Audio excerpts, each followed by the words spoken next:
Welcome, my friend, to Next Level Change Success. I'm Therese Perez, a change strategist and practitioner with over 20 years of experience designing and delivering impactful change programs across various industries. In this podcast, I share real-world practical strategies to help you create and deliver positive change experiences, whether you're a leader, practitioner, or someone looking to bring new ways of working to life. In today's fast-paced world, change is constant. Here we focus on how you can put people at the centre of your change strategy, because people with a sense of purpose are the most important link in driving performance. So if you're ready to create meaningful change and achieve all the success that comes with it, keep listening. Together, let's change the conversation and take it to the next level. Hello. Welcome to another episode of Next Level Change Success. My name is Therese Perez and I'm the founder of myvirtualchangemanager.com. Before I begin, I'd like to acknowledge that I am recording on Tharawal country and pay my respects to the traditional owners and custodians on the land on which I am recording, and to elders both past, present and emerging. So today we're talking about project management versus change management. What's the difference? What are the areas that sometimes cause tension between the world of projects and the world of change? And a lot of this has to do with resourcing as well. So I'm going to talk a little bit about that and roles and responsibilities. I'm also going to talk about on the horizon around the emergence of CX, customer experience and human-centered design, which I am a big fan of, and how that, again, is going to change the landscape. And I have no doubt that there will be points of tension. And when I say tension, it's just that blurred line, grey area between customer experience, change, project management, business analysis. There's so many things in a program environment. But let's get back to basics. Let's just start with change management versus project management and vice versa. It's a bit of what comes first, chicken or the egg. And I do know that over in Europe, when working over there, a change manager was actually a project manager in Australian terms. So a little bit of it is having the right expectation when it comes to project and change management, thinking about the terms used and think about how you can reframe potentially what I'm saying if the definitions in your space are a little bit different, but you'll conceptually understand why I'm breaking these down. And I think it's important to talk about that project management has been a long-standing discipline, longer than change management. And change management was really born out of the need to have a dedicated resource who was focused on adoption, focused on the people, what people say the people side, but it's really about the adoption of the solution that you're bringing in via your project management framework or via your project managers working with the business. So change management was because a lot of the time with projects, they were failing. They were being delivered but not adopted. And that became a real issue across organizations because they were investing a significant amount of money. And so communications and training, which may have been engaged in the process, I say maybe, because oftentimes when it came to IT rollouts or delivery or just delivery of solutions, they weren't being engaged. And then after the fact, people were thinking, well, we need more training on this, or we need training on this. We weren't aware of this change coming through. And the recurring issues formed up this need around having a process, having something that could dovetail into project management and support the delivery and adoption from a people perspective. So when looking at project management versus change management, just know that they were born from the same intent, which was to get good outcomes from program and project delivery. So really the aim is the same. But what's happened as a default, because as you introduce a new sub-discipline, I guess, which is what change management really is, and when you're introducing that discipline, then there can be a little bit of consternation from the project side around, well, where does my role end and the change manager begin? And there's all sorts of debates about whether a change manager should report into a project manager, whether they should be seen as partners and have equitable standing and talk with the sponsor. And all of that debate in my mind is a lot of ego. So I'm going to talk a little bit about how, from a mindset perspective, you can actually change your experience if you're having quite a negative one, as you're always going into projects if you're a change person, or maybe as a project manager if you're having change representatives on your programs and they always seem to not work out. So let's talk about a bit of what sits in what camp. So project managers typically are focused on delivery. So they want to meet their timelines. They'll talk about scope, and when scope needs to change, they need to manage the budget. They have ultimate accountability when it comes to the program. Change managers look at adoption. They look at engagement. How can we make sure that the right people are engaged, that they're taken through this journey, that we start where they're at? We can give them the clear vision of what's getting delivered, and through communication, through sponsorship, governance. The responsibility for governance sits in the program space, it sits in the project space. But the change manager would work closely with the project manager about making sure that the sponsors are across the right things, that they're actually being informed about what's required and what's going to get delivered and what's required of them. Really strong engagement. And then as you go through and are delivering working to the change plan, it's really about looking at the impacts of what's getting delivered. Now, human-centered design, and so if you have the luxury, because it is a luxury really, to have a a customer experience person working on your piece of work, then they're going to really look at solution, like the actual problem statement, the solution, and what should be delivered. And sometimes that human-centered design person might be a product manager. So in an IT environment, it would be a product manager. And so they're really focusing on making sure that the customer, client, business needs are defined, getting managed, in scope, and they will work once again closely with the change manager if there's communications, and also with the project manager through governance around how that can be communicated, or if there's any risk areas that need to be highlighted. So they're the three. Now, if you have a major project or program, of course, you might have the luxury of having 3 people sitting in that dynamic, a product manager or a customer experience person, a change manager, and a project manager. That is like a luxury. And oftentimes, the world of change, you can tell I've got a virus. So certainly got a cold at the moment. But certainly when looking at the 3 areas, now when looking at leadership as well, all 3 can communicate with a leader. There doesn't really need to be boundaries, but there does need to be a domain that each individual will talk to. Now, if you don't have the luxury of having a resource dedicated to each of those areas, then you will have could be business change manager or a business project manager, or you could just have a subject matter expert, or you could be that subject matter expert. If you're listening to this could be you, where you're wearing all 3 hats. And so what you're really looking at with those 3 hats is, are we delivering something that's fit for purpose for the business? What's the timeline that we're going to be delivering it within, and what training and communications do I need for my piece of work and for my project to be delivered? And how do I get my leader to talk with their peers, as well as obviously up the line, depending upon where that hierarchy sits, so that we can implement this piece of uplift or new process, new policy, so that it will work. Now, that could be one person wearing all of those hats, but you can see that there's multiple domains that all contribute to the success of that project, program, or process uplift.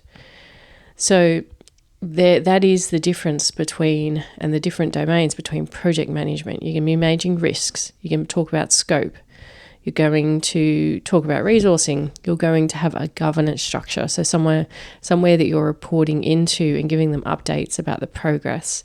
You're in charge of the schedule, the budget associated with it. Then you have change management, which is training, communications. if there's any sort of migration considerations, because often those get missed around what are the rules around the concept of, we talk about grandfathering, so existing customers, new customers, could be existing team members, new team members. What are we doing about uplifting and making sure that they're all covered once this change goes in?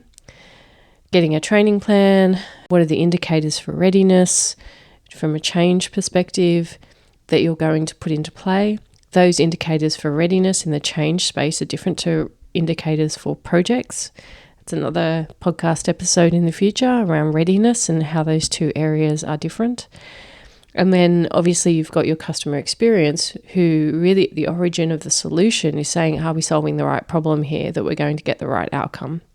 And sometimes the CX or human-centered design aspect or product management aspect is not considered, and you're relying on a business subject matter expert to play that role. But they're the different domains and the different responsibilities, and I hope you're starting to get a sense of what the difference is.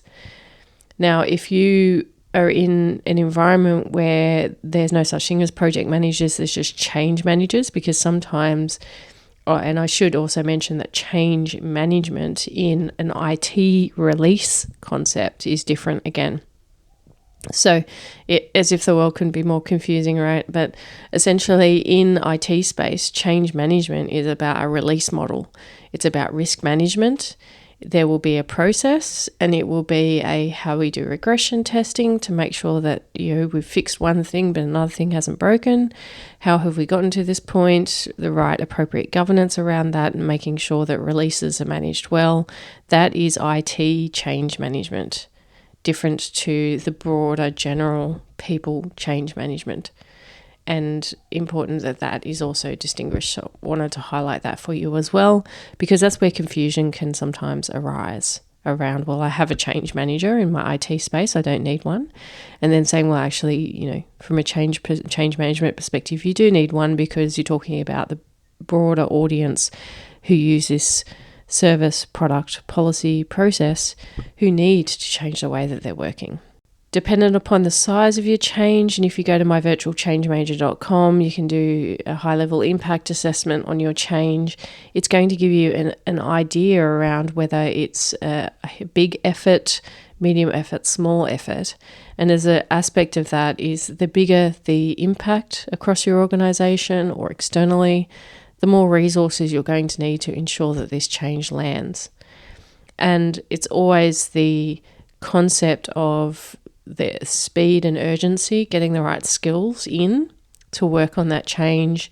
There's so much to resourcing and high-performing teams that you need to consider when you're looking at the project and program environment, but especially for projects and change, is that as you build teams that work well together, you're going to speed up your project delivery as well as your change process. And I think that's a really great thing. And you'll have less tension between a project manager who has an idea of, this is what I need my change person to do, and a change person who says, this is what I'm here to do. That is where tension does arise for sure in projects and change. And as long as there's a framework where change and projects are integrated, and there's a minimum, an MVP, so a minimum viable product, so basically says this is the bare minimum that you need to deliver to from a change and project perspective, to ensure that you're connected. It's important that if you're starting to build up quite the sizable project or change portfolio, that you make sure that that's really clear, because that will alleviate, it sets the expectations and alleviates a bit of that tension. Where have projects and change really worked well together? It has a lot to do with the individuals. And I've worked with many project managers and many who are just great to work with, because the one thing that we have both shared is not a need for significance. We've had a common goal to have a project or program work well. Where things start to erode oftentimes, when I see it with project managers and change managers, and having headed up a change practice, some of it is ego-based. It's a control power dynamic around who wants to have control or power over something. And I think it is important to talk about this from a constructive perspective, because it is the reality that's playing out. There will be a narrative certainly around, I can't seem to get anything out of this individual, from a project to a change person. Change person will say, well, I haven't been able to see the schedule, so I don't know what I'm doing and when. And my directive oftentimes from a change perspective is to say, well, if you're aware of the typical activities that you absolutely need to do, why not go and do your impact assessment? Make sure you've got the right activities, that you're very clear on the sizing of the impact, so that also the project manager starts to understand that you start to report that through to governance forum around the level of commitment, make sure that the resourcing support's right. And then you typically know, you typically know if you've got the time to do the training before the go live, or you're doing training as you go live, and get all of those strategies sorted if you need training at all. And put those interventions into place, like start to put together your plan. So certainly that helps provide clarity and give more confidence from the project manager side. Then you can see that if the project manager is really struggling to put together the timeline, really, struggling to put together what the critical path looks like from a project perspective, then you know where there might be a bit of a capability issue. And then when it comes to project managers and change managers working well together, has a lot to do with whether they have that shared vision. Can have a lot to do whether from a personality perspective, really, they're going to get along. Could be just basically a personality clash that is not going to resolve itself because there's just too much of a grind going on there between the change manager and project manager. And then there needs to be decisions made, which is, that's an exception. I typically don't think that that's a regular occurrence. Typically it can be that both step up to the mark. And from a sponsor perspective or a leadership perspective, it is really important that if you have a project manager and a change manager both approaching you, that you're actually making sure that they're teaming well as well. It's no different to any sort of team members within a team, that you want to ensure that they're working well together so that their best product can be delivered for you as a sponsor, and that the best experience can be provided to your people as part of that change from the program or project. So there's a couple of things on roles and responsibilities that we'll talk about, and at myvirtualchangemanager.com we're going to be putting some resources on there around roles and responsibilities, just to give everyone a bit of an idea around what would typically sit in each of those domains. But it is important to say that one of the key things is that the individuals come together and scope out their work in agreement, and that they all come in with a flexible mindset around that. There have been often times that I've sat in either a project space, so I've been driving a project and I've had a change manager maybe reporting into me or working with me. And the key thing there is to ensure that they feel empowered around their domain, and that I know what I'm doing in mine, and that nothing slips through the cracks. And I would say that that is the key when it comes to project managers and change managers, and even anyone in the customer experience area, is just being clear on how their areas intersect. And even from a change perspective, with a communications representative, with a training representative, it's exactly the same thing about ensuring that you're coming together as a team and really just confirming what sits where, that you've got that shared understanding and common understanding across each of the areas. If you do that at the outset of the project or program, and then check in regularly throughout the delivery, whether it be formally or informally, throughout the whole program, you are always going to have a smoother ride. A lot of it has to do with communication, not assuming anything, and ensuring that communication is strong between the leads in the, whether it be product, customer experience, the change area and the project area. Really, really important. And you can extend that also then through the whole team with business analysts, just confirming that as a group they're aware of what they're delivering. If you've got a training and communications person, as I said before, working with the change manager, they're clear on what they're delivering. They're the things that from a project or program perspective that I would see that the project or program manager ensures and checks in with everyone, that they're very clear and can facilitate the team building, whether it be virtually or in person, to ensure that everyone's teaming well. That will absolutely contribute to the project or program success overall for the customers and clients and the people that are impacted is if the program or project team are working extremely well in that space. So there's a few things that you can do. Obviously, I said you can do workshops, you could do those virtually or on a team basis. You need to make sure your plan is really critical, that your plan is clear around who's doing what. No assumptions. They say to assume something makes an ass out of you and me, and it's so true.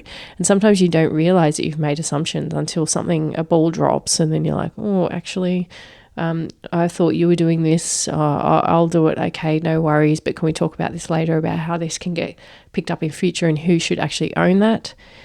And that flexible mindset as a team, that if someone needs a help or if someone needs a hand, that people are able to go outside of their domain to do what needs to get done for the project or program to be delivered.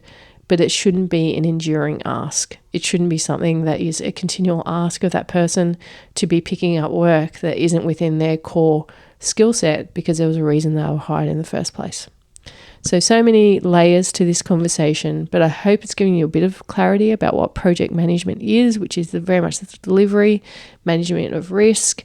That is, the management of risk is one that change managers will share a lot because they're focused on outcomes.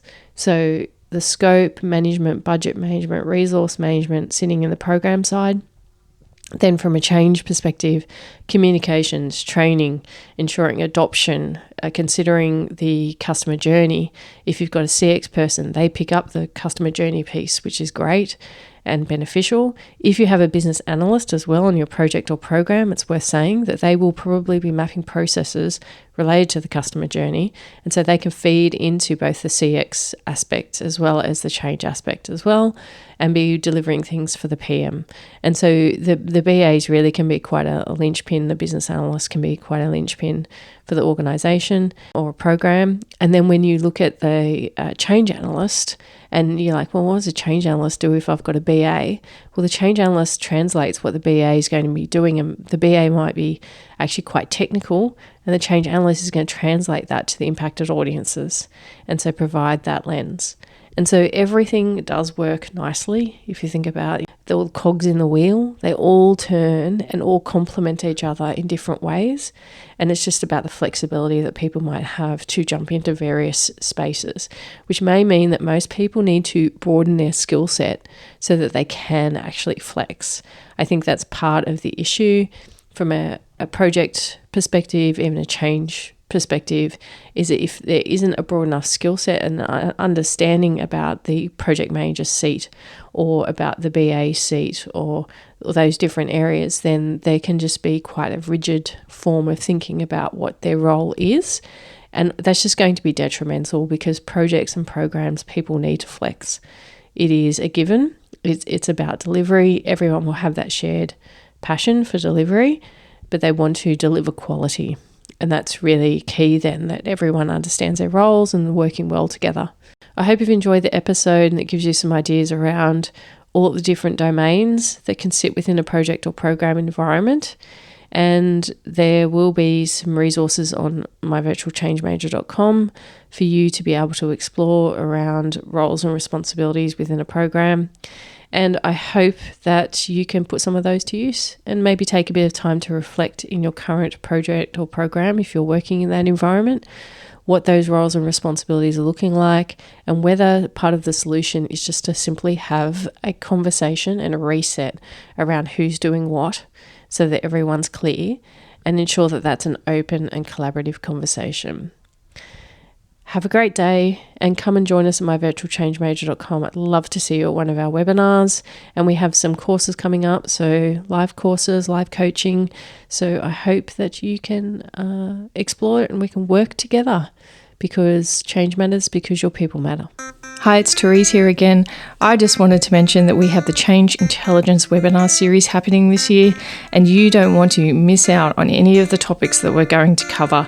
It's a live webinar series talking about change resilience, change frameworks, connected thinking, how you can change your mindset and the mindset of others, behavioural change and what that can offer. If you don't want to miss out, then come to myvirtualchangemanager.com. Just simply register and we'll let you know when the next webinars are happening so that you can come along. Spaces are limited, so be sure to jump across and register as soon as you can, and you'll see some of the topics that we're going to cover. I hope to see you there and to continue to work with you to create positive change experiences.